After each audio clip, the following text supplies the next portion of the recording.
Ici à Maniwe parce que ya loanga marque yona yé la casette dans émission Obengi na kombo Eko Deka. Alors fidèle téléspectateur ba kanabiso ba noirité ba kizito ba yaya ba CP ba as ba mapera nyos ba mamera na pesi bino sala muni na bino bozong sela ngape amani na mandako ko sala bien. Alors bino boyebi bien que ya marque soka yé aye ko tama mo groupe kaninga lobaka eza ko tsala ba valeur na biso initiatique en exergue, c'est-à-dire to kitara ba paroisse ko ya ko style sabino maïma so auto kuta na ba clan ba réalité à ba clan ba activité pourquoi pas ba challenge tout ce qui est le clan ba sala ga yango to yaka ko laksa bino. Merci mingi na yalonga Freddy o sa gene maboka na banda ko na bino po être sa papa as Johnny Kofo mote siko zali ma père général na pesio mote ba ma père tout des canaux na pesi bino mbote sika beaucoup la ngai ya ba paroisse ba mapera paroissio bino so mbote na bino. Alors bomi tuna lelo ya lwanga za wapi ya lwanga Marc za pina ya lwanga Freddy tozali bongo na paroisse na moko ya paroisse tozali bongo pardon ino ba na paroisse ya moko na biso na kati ya Eko Deka ya kombo ya mulumba donc awa na paroisse Saint-Amand et sika wapi to ko partager un bon moment na ba kizito pe ba noirité vous comprendre que sima na ngai tozali bongo na grotte ya sika bango TV comme on ensemble to vivre ensemble parce qu'il y a pas longtemps parce qu'on inauguré en côté à la carte clan Saint-Amand to e bande makambo ekoleka to so na ba clan to e bande ni clan ko se porte na clan aya na clan ya muluma donc car ndenge ni clan ezali ndenge ni mamo ya koleka kitoko sinon avant cela to yé to kuti bango en pleine formation to la semaine ndenge ni formation eleka moi quelques extraits de la formation mais aussi boye ba comment est-ce que le clan évolue avec au niveau de la formation et puis to kota to développer na bango ba kiso ba noiri to so na bango to ba comment est-ce que bazo ko accumuler formation d'apparence na bango sur tout le plan et ba activité nous bazo ko préparer pour la unité sangopé santé ya clan na bango Saint-Amand ezali. Alors elonga Freddy déjà même langage avec moi on va voir comment la formation se passe ici na place Saint-Amand et puis tozonga pour ça la continuation émission na biso. C'est pas ça l'image. Salut.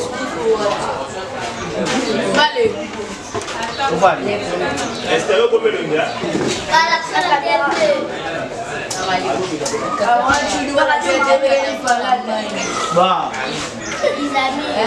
On va filmer une émission Eko Deka. TSTT voilà, ça dit qu'on a RTC. Voilà. Soyez battus les bino. Vous avez la visite de la voyage. Catégorie là-bas, sacrément, vous allez payer sous un sacrément réitérable ou irréitérable pour jouer deux fois. Et Salamouni, là, ça te met à irréitérable, donc on joue deux fois. Dans le jus, la mort, la mort, les alliés sacrément. Dans la pénitence, Salamouni, la pénitence, tout est là.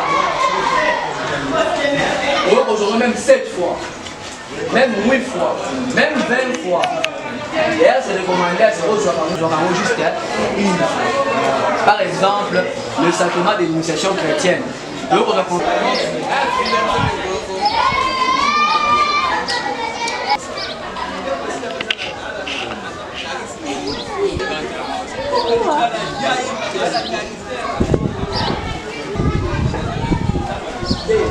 position oui.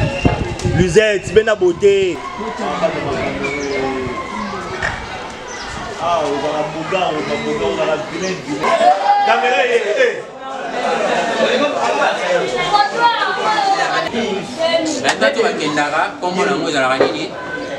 on se met les séries, on aussi parce que Maranatha Jésus, la soirée, c'est la bonne. Tous les amis, il y en a qui aiment beaucoup, qui aiment moi, ma bine dans l'eau, on a déjà un stage à l'eau. Faites de toutes les nations, les baptisants, Oh non. Oh non. Oh non. Étape ya rayonnement. Étape ya rayonnement eza troisième. Voilà, alors vous avez une formation qui a la parole c'est Saint-Amand dans le bâti. Tu y es pas bien mouba donc tu y es bah comment est-ce que le choses se passe déjà au départ. D'ailleurs surtout là dans une formation qu'on peut ça tout le monde dit en 4 heures. Ndenge ni ba ko c'est pulmoner pour que la formation ils a la suivi pour que bana bala na matéa. Est-ce que vous s'appelle nango est-ce que ba personne comme là mutu ko bango awa na kati ya tout au long de l'émission oyo écho des cas au message kolanda. Mais j'aimerais même écouter quand même les enfants pour naye a bala na yaki nazo kata voix na bango te naye baba no bana voix kitoko to mabe to ko quand même ensemble na bino ka sera battu il a la hier salamoué a bo comprendre bana Saint-Amand mungongo kauka nganga bien te boye to bana to yoka salamuni ka sera battu il est hier. Voilà, on a tout qui va Saint-Amand va répondre. Ça veut dire que le monsieur déjà vient de commencer. Mon a déjà formation tout le bandeli. Si quand on tombe au sol là quand même pour se tenir si quand on a baraté ce qu'on zali. Des fois ils ont un va voyage dans la Chine na côté moment bout de Saint-Amand. Ah ouais, na habité eza wapi et banda wapi le lengenini. Mais nous sommes quand même avec les tuteurs de la paroisse, les propriétaires du clan. Bon, Sabiso. Comment est-ce que clan et banda, bon, on va ta bref historique de Kabalobaka, et puis la situation géographique, il y a clan, les hommes ici kanini, pour la kibiso qui après ah oh non, par contre biso na ce qui peut na autant na commoté, mais tous ici kanini précisément. Nous avons papa As côté na Bupandi na ngai, na gauche na ngai, mais à droite na banda on a bino, n'était to meka kusula, to yeba quand même comment est-ce que clan Sika Pezouami, quand même, bref historique, il y a clan na bango, petit au commun. Papa As Salam Amani. Kombo Nangai Papa As Alain Bokoso. Nayambi Bino awa na kati ya paroisse Saint-Amand. Paroisse Saint-Amand eza na kati ya archidiocèse ya Kinshasa. Voilà. Toza na kati ya doyenné Saint-Gabriel. Pe toza na kati ya quartier Mombele na commune ya Limité. OK. Nous avons besoin ya commune ya Limité. La commune présidentielle. Yango nde olobi papa. Bana ya voilà. Yana. Biso bana ya Mapera Godefroy na Nyakweti. Mikolo aza na formation, aza na Italie, tutikali bongo na Mapera Baudouin Mokabi. Très bien. Mais papa, notamment la parole c'est bien avant tout ya. Toujours au Kaboui, biso dans 435, 427, 400 ans. Bino aka combien? Biso to banda en 1992. Okay. Donc, le tout a 30 ans d'existence, il y a groupe K. Ah, on a 4 ans. La bête là, quand même, 30 ans d'existence, 30 ans, jour pour jour. Dans la salle, à 3 ans. Baza, 5 ans, Bazali. À 30 ans, Bazate. Voilà, 30 ans, papa, 6 mois apparemment. Kakanga, mon côté, oui, peut-être la 4 awa, tout benga pe ancien. Ancien Moko. Ancien Moko, a représenté. Il y a sali 30 ans mbele na kogondi masali ata 25 ans 25 na kati awa papa asa CP papa ouais. CP partout il sera de notre certainement il sera de notre yende a ko représenter ba ancien nyoso puis le papa asa CP à la dérapé ndengeni ni clan eza autant na 30 ans là il y a eu des circonstances malheureuses il y a eu des circonstances je dirais de bonheur voilà en résumé qu'est-ce qui a marqué les 33 ans d'âge roi Jésus-Christ na awa na paroisse Saint-Amand. Les événements marquants, mais bref résumé. En tout cas, Zambé a sali mingi. La salisi a Santo Kizito. Na ya moi sengwa noirité. Toujours ma bongie belé, ma grâce est belé. Na clan na biso awa Saint-Amand. Alors, ce qui na kotanga to la lao, to zonga lobby, mais on a koloba ba yaya o babimi awa. To former ba médecin, to former ba religieuse bazali, to former ebele basango pe bazali basango so nga France wangawa est-ce que basango bazao basango bazao bazo mona telonga sango te ba universitaire ebele awa donc mabongi ebele ya pasi ezali pe mingi mais esika esengweluti pasi mona na penza mingi te ya pasi pe ezalaki to perda ba kizito ebele ba noiri ebele ba CP ebele ba yaya ebele mais il y a esengweleki. Très bien. Papa Astor Sousanayo, mais la question Oyo, vu qu'il y a des événements, il y a des activités marquantes, n'est-ce pas? La classe, il y a Saint-Amand, il y a témoin. Zongi, ça la génération, c'est Oyo. Quelle est la plus grande, parce que déjà quand on dit les activités dans le clan, tout le monde appelle colonie de vacances, n'est-ce pas? La plus grande colonie de vacances marquant, il y a clan Saint-Amand. Pour ce qu'on vit, il y a un colonie est marquée vraiment. Bon, la monité, il y a bien souffert tout le monde. Témoin. Voilà. Colonie est marquée Saint-Amand à 33 ans. Mais donc, ça, c'est la génération de Bazala qui. C'est ça, colonie. Salamoué. Manié. Boebi Mbanzangungu. Soki ezagele ngibobeta maboko.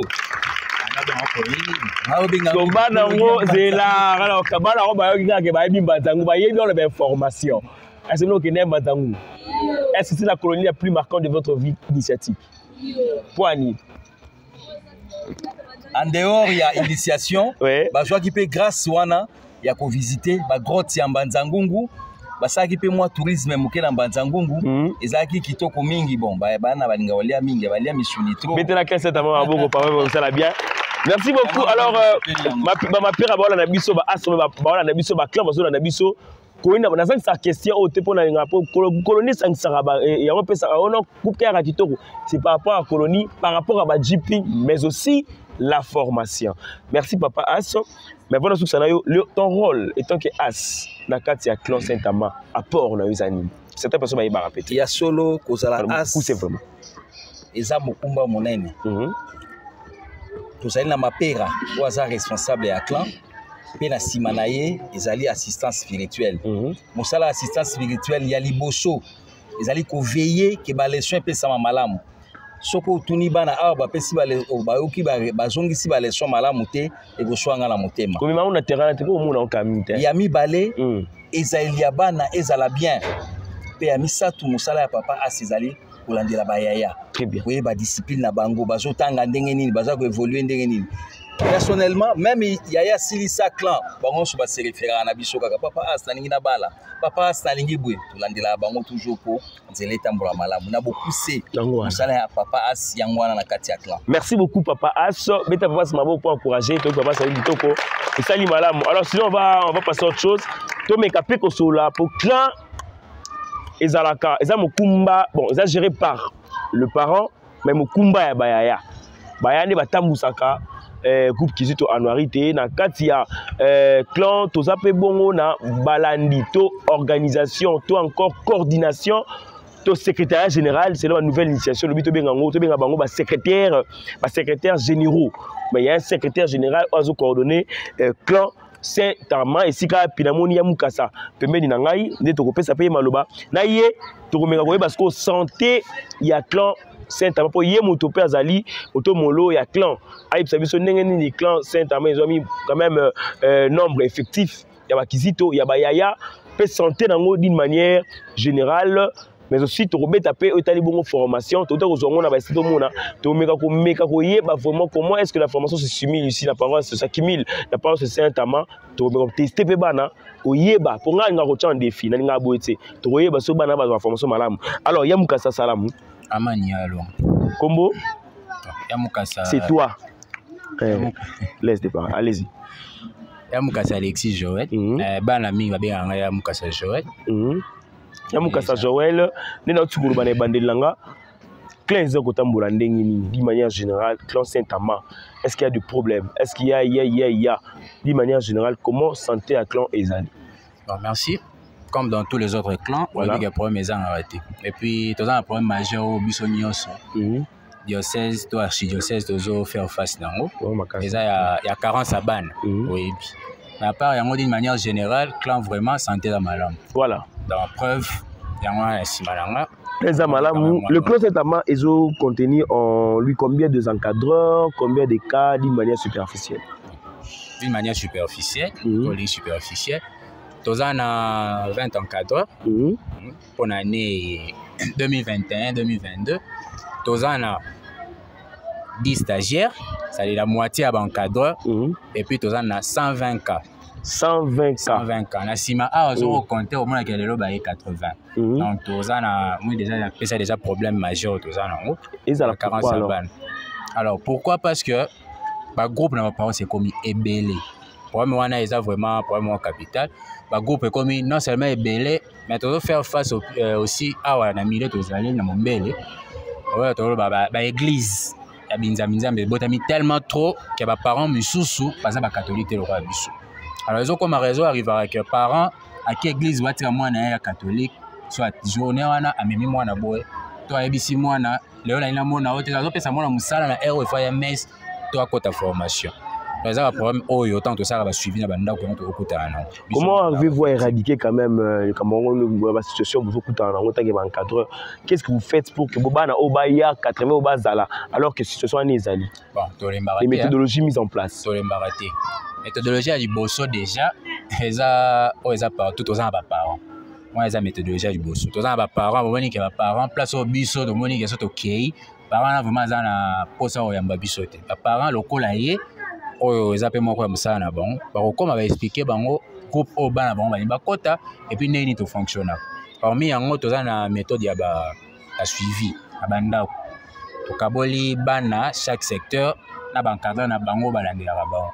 Et puis dans la journée moi quand tu as visite tu as suivi biso nyonso to suivi na ba paré belé ba ki ba encadreur que ba ba ya suivi pour la colonie hein so pembe ba ye colonie en tout cas biso za clan liboso te ezanga kana muti eza méthode malamu te non eza malamu te parce que ba clan e ba kenda kaka ya mbongo hein allez-y comprendre so imagine tu pesa groupe la biso que to kenda kaka so to kimbo mais biso moi to kenda ka par rapport au peut tambola on a moins dans la classe tu peux proclamer na année ton trimestre ton semestre biso be to koti to ke poto ba comportement ba pourcentage ba. Voilà, merci coordonnateur, nous courions derrière le temps. Vous avez fait quand même bref résumé à santé à clan et ça malamu mais ils ont construit que les arabes activité dans ce que ma colonie mais dans la colonie il y a également la formation qui est le point majeur, n'est-ce pas?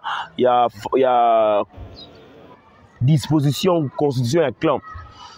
Est-ce que comment est-on là une formation de l'écaki si vous avez chargé de formation dans Katia clan? Qu'est-ce qui comment évaluez-vous le niveau de la formation ya bana? Donc comment est-ce que ça la rapport formation et pesama à la clan Saint-Amand? OK, merci pour la parole. Formation au niveau ya bana d'une manière générale. Non, ce qui au loba ne bandela on va côté biso à défi. Alors ya tout yo na yo sangai on sentir on biso na part na biso encadreur pour na obonksana formation to européen sa bana intellectuel bazar. Mais to la tena ki maye na biso ko dimanche be pas on peut sa bana de formation. Il y a 2 préparations la semaine oyo et précédant la formation à dimanche. Tout ça la préparation on a ma commission chaque rôle basé en préparation na bango na coin et bon va retirer la semaine et puis chaque vendredi tout ça la préparation générale d'ensemble exposé d'ensemble tout ça la yango biso nyos pour un rôle pour évaluer la préparation à rôle et puis tu évaluer en biso et puis tu pour entre biso dimanche na OP. Est-ce qu'après la simulation il y a leçon là comprenez pensez-vous que les enfants va à un niveau il y a comprendre on va comprendre les leçons au bini OP si bango le dimanche wana baza la possibilité on baza pe la mesure. Vous en êtes sûr? Tout ça la yango parce que après formation il y a évaluation tant to coûte na biso nyonso avant animation tout ça tout na to l'extra chaque voyage représentant leçon ni bozui toujours leçon boye pesa pa ya bo so que na mtikate la tout ni boye pensez-vous que baza na mesure ya ko défendre au pesa bango wana bazalaka toujours na tout yango 3 fois mbasuka ezole na TV bazalaka toujours en mesure salamuni est-ce que bino wana mesure de défendre so bozui lelo etsa tout ni boye fani ni lembi so tout ni siko yo mbozi lelo oloba. Bon, ça va? OK. Est-ce que tu as bien un défi? Ouais, tout ça a vu ça. Papa. Oui. Merci beaucoup. Alors, on a fait dit. Étape pour aller à Mingi Yango. Pour aller au Lolanga, là, on va taper sur le zuité. Et ça, là, fou. Très bien. Alors, on va essayer de voir, c'est une manière de dire qu'on va essayer de voir comment est-ce que mais après qu'on tester niveau d'information à bana et également but il y a émission au éco des cato yeba niveau d'information ba yeba op ça ba yeba ko se poumoner est-ce que les encadreurs font vraiment les rôles comme il se doit alors en donnant la formation est-ce que ba encadrer ba ka casse na JP est-ce que ma casse la colonie niveau formation aussi au passé à parler de c'est pour d'abord la formation. Ça c'est primordial. Alors, il y a l'on a fait OK lomba mingi to meka kozwa bana. On comprend que papa ça kotika biso, to tire des formations à juge, tire biso pour que bana ba kit oyo ne bana ba roya va tester formation ya bana. Alors papa ça kazo kende to metele maboko makasi pour encourager et puis to meka kozwa bana na différents voyages. Premier voyage, deuxième, troisième et puis quatrième voyage dès Kizito des annuarités. Tu vas dire bon là. Premier, tout le monde a pied mouloba. Tout qui te bon. Bien ordre ni. Décroissant. Salamouni, est-ce que vous avez testé niveau? Très bien. Tu vas dans le quatrième voyage. Et si tu as formation, tu as une question. C'est pas yam tuna. D'ailleurs, vous avez le micro. Alors, quatrième voyage, nous avons pris Roloba. Il y a un peu ça répondre qui voilà. Tout le monde qui se dit mettez les maboko pour encourager les maboko. Il y a lombangu. Il y a donc écart. Ngala ko mema sango. Très bien. Il y a donc écart dans mema sango to eba niveau de formation awa wana kizo ya aya ko fanda alegelo wana tribunal. Salamu Kizito. Amani. So miko simba na ozo buzo bana moko yomoko. Comment nga couple ngeza Kizito Chris Minga. Ah, Chris Minga, comment batama yeli? Azumo na pas mutama yeli makasi. OK, merci. Les années quand c'est leçon? Le lot toujours qui 22e leçon. Ah, 22e leçon, la 4e voyage. Je crois bien que ça y a mutapé ça kio. Ngaza ki wana na mona ki. Titre leçon yini? Titre leçon qui initiation bilinga. Ba makasi ba ko barba. Initiation bilinga mwinda donné par ya Mukase Kasima. Donné par Mukasa et Kasima. So maman initiation rotuna nini? Na nini bilinga ya mwinda izaki créé? Merci beaucoup pour la question. Le groupe Bilingi Amwinda fut créé en 1974. C'est solo? 1974. Soba zou avec les maboté. Voilà. Il y a combien de missions? Voilà. Non, pas des missions, comment on appelle ça? Ah, la bosse dit mystique. Mais mystique, voilà. Ah, il faut se souffler un point. Le mystique, d'accord, c'est Bilingi Amwinda. Bon, dans le groupe Bilingi Amwinda, il existe 16 mystiques. 16 mystiques. Il y en a 2. Voilà, tout le monde mystique, voilà, mystique, voilà. Là, on va bien. Tu mystique, mystique, voilà. Tu peux citer quel mystique? Tu peux citer quel mystique, oui.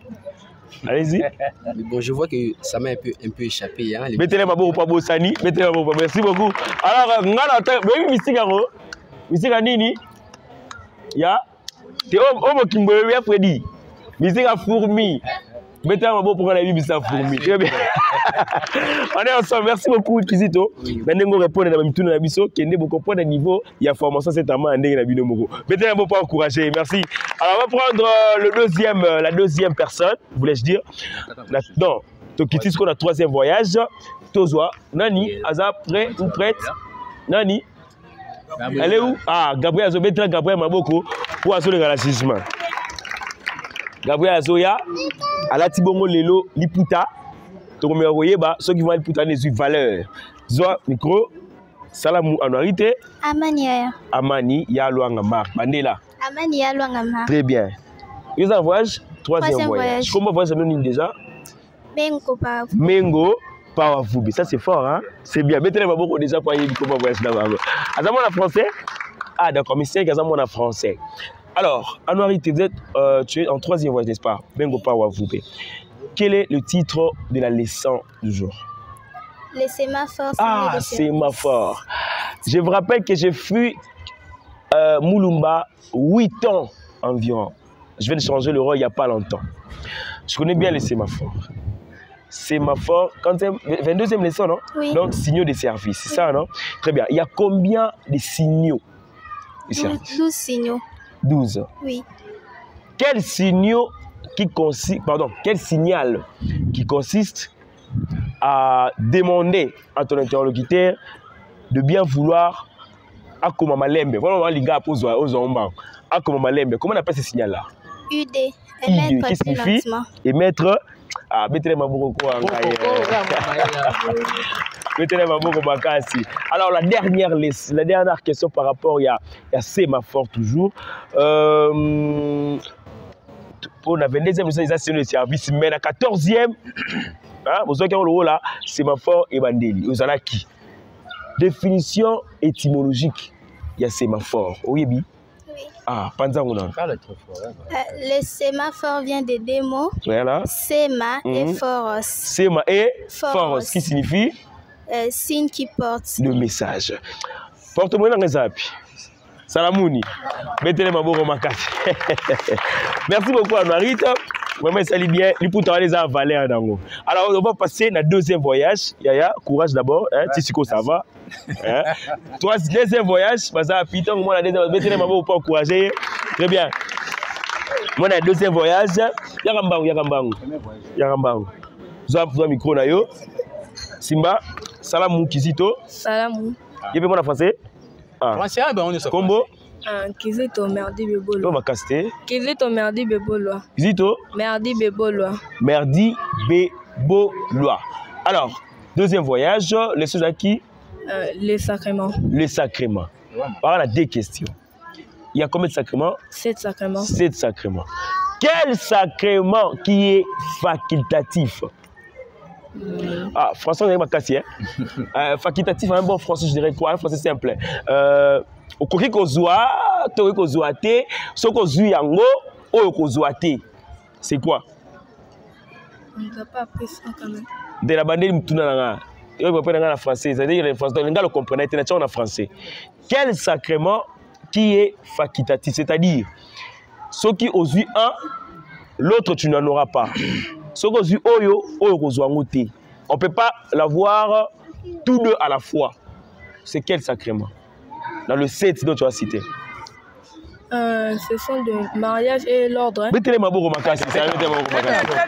Les amis sacrement, il y a. Oh, Salamouni. Salamouni.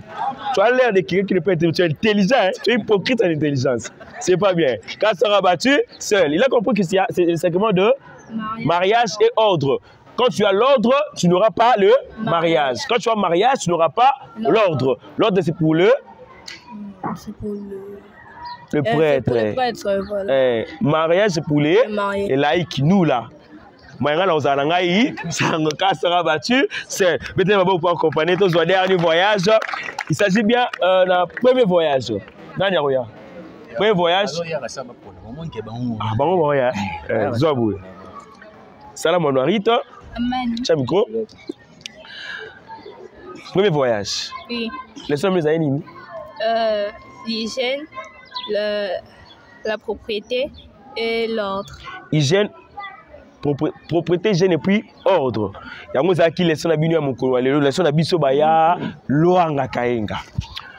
Alors, qu'est-ce que tu as retenu dans les sons?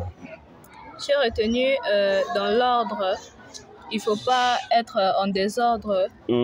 Quand il y a l'ordre, dans l'ordre, il ne faut pas être en désordre. Quand tu as l'ordre, oui. Il y a aussi la propriété. Il y a aussi la propriété.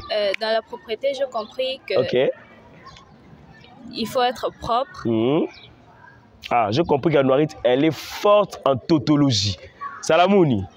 Salamouni, Amani. Dans les sons, tu as retenu, il faut être propre, et voilà. Combien de fois il faut nous se laver? Pour toi, une langue, la journée.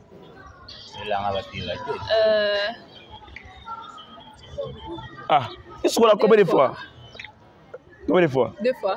Bon, regarde tes camarades, qui sont là, ils ont dit 2 fois. 3. T'as la honte? 3 fois ou 2 fois? 3 fois. 3 fois. Ah, ils ont 3 fois.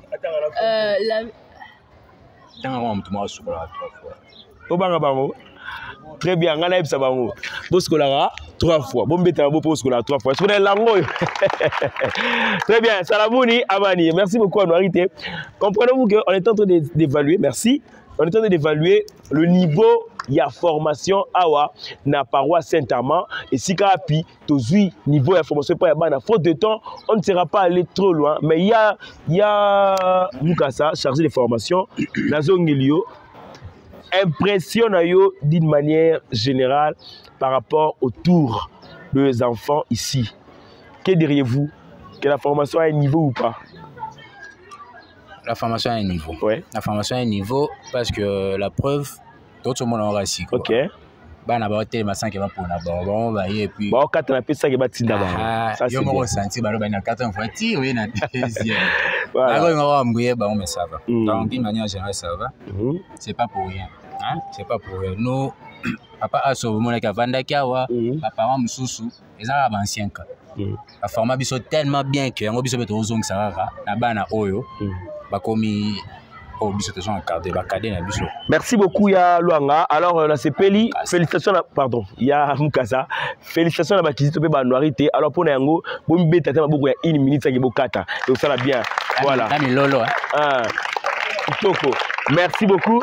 Alors on va finir mais Namoni, on va quand même papa Salba Tiango Awa, il y a aussi un ancien cas qui est de notre qui va quand même faire ce qui moyen qu'on a le baroba mké na kombo ya ancien cas aye alobi yango na lombangu et ça la bien pour que to comme ko chuter to ye ba peut tu peux pour moi mké non n'est-ce pas moi j'y peux nga mké ce qui peut être qu'on a fait de permettre nga to zui moi ba présentation ya encadreur ce qui moyen qu'on a bien sûr moi encadreur va se présenter tout le monde a mon abonné ba kombo to benga na ba yoté na ba nzela ce qui a fait dire on permettre alors déjà ancien moko azali awa salamu yaya ya ancien cas c'est cas vie hein école de Kiti awa lelo na pense Saint-Amand kozwa bino kosona bino ko yeba comment évoluer avec clan ali ancien cas. Quelle est ton impression d'une manière générale au État Bongo clan Saint-Amand ni no ko baksa ni clan et apporter na yo le lobby ancien cas mais vous êtes toujours là pour le plaisir des enfants pour le bonheur des enfants. Bon en tout cas déjà clan Saint-Amand ceux qui ont 30 ans donc on a 27 ans na clan Saint-Amand. Donc ça clan oyo to bandango vraiment ne bandelinga la troisième promotion à clan Saint-Amand même ceux qui to saki da formation donc comme yaya parce que parcours est vraiment moulaï c'est formation ya Mulumba ya Mukasa. Qu'est-ce que le clan vous avez gardé du clan Saint-Amand ou du groupe K d'une manière générale? D'une manière générale groupe K son a bien résumé en fait apport à groupe K na vie à biso ba Christ. Groupe K ils ont le rôle la moto. Ils ont le rôle la moto. Oyo contre vent et marée, groupe K et Kobaka Kaka monte pela Kaka net nzeto ya sima caméra. Ça c'est le groupe K Saint-Amand. Tout coûter ba période de belé a des difficultés, la période de belé mais groupe K Saint-Amand continue à survivre. Bon moi tout na biso ah ouais ça binza mais belé.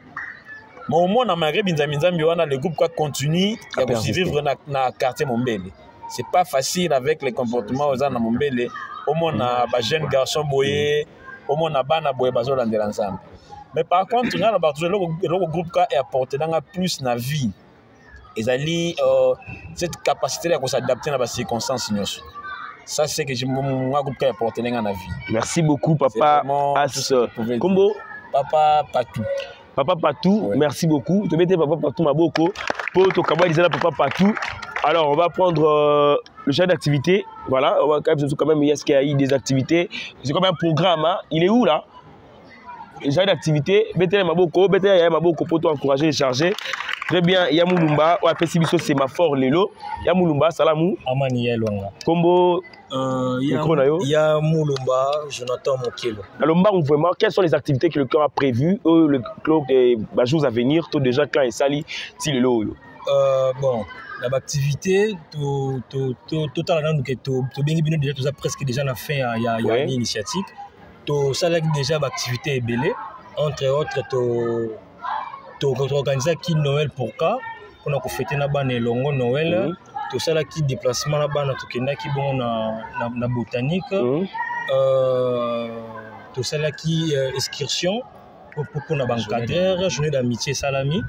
Pour l'instant, l'activité dans le calendrier to silisi yango kaka to yebi activité moko esu keza na raté fuka ezali bongo colonie de vacances na clan na bino awa activité forte c'est quoi en fait toujours na rete ba sous-groupe voilà d'être fort dans quoi en fait par rapport à l'activité sous-groupe oui ba sous-groupe en fait tout ça vraiment makasi na o etali bon journée d'amitié na colonie de vacances on a comme mécati ba sous-groupe na clan nous avons génie ballet tout ça voilà OK wana o to ça na makasi kutu to ko je la titre lui na premier au niveau des canaux ils ont bon activité ballet ballet hein oui OK ba bina ballet ba Ah, voilà, on va finir là. On va finir ici parce que je crois qu'il faut de temps, on ne saura pas prendre les encadreurs. Bolimbi ici, l'encadreur est mais la monnaie a bilongi. Tu l'as dit, bilongi déjà. Tout le monde y a bino. Donc, quelqu'un va dire, ah, pas clair, on a bande la mingi. Ah, on a Saint-Amand. Mais tout ce que ça a été, vous voyez que groupe cap, ils ont la façon dont ils se fait là. Ils ont la façon dont mais on va désannoncer cette émission. Je vais désannoncer cette émission. Je vous laisserai entre les bonnes mains de Moulumba, Bakoma. Question de bouger un peu, question de continuer avec vous dans la très belle ambiance entre les bonnes mains de Yalouanga Freddy vous en toko ou en filmé dans ça kitoko boy et c'est Freddy. Alors to na suka fait na côté les mapona des émissions nanga ceux qui m'ont alité quand na zali la fin de la désannoncer en ngona bibo merci na bido banso bolandi biso na émission Eko Deka. Comme j'ai toujours dit, Eko Deka, c'est une émission qui met en exergue les valeurs initiatiques. On descend dans des clubs pour avoir quand même la vie initiatique. Tout le monde a la TV pour répondre à ça. Bengabiso à partir de numéro 1, Bogozoabiso, Eko Deka, ici, Pitozoami. Merci à papa As. Papa As Johnny Kofo. Et tu as un père de Kodika Papa Johnny Kofo, professeur de Zali, ma père à général, ma père à Décano, ma père à paroissio Nyonso. Sans oublier à chaque jour, père à Tango Nyonso, Yamoulumba, Tokeka, et si quand même Mibiso na Clabine, après, ah ouais, Freddy, Tokende. Paroisse nous a permis d'aller à Ngoulougou. La paroisse moi quelque part, c'est capé là. On est ensemble, il n'y a pas de souci. Alors, on a Tribunal entre les bonnes mains des Moulumba parce que je suis indisponible pour dire avec vous. C'est parti à l'image. Bye bye.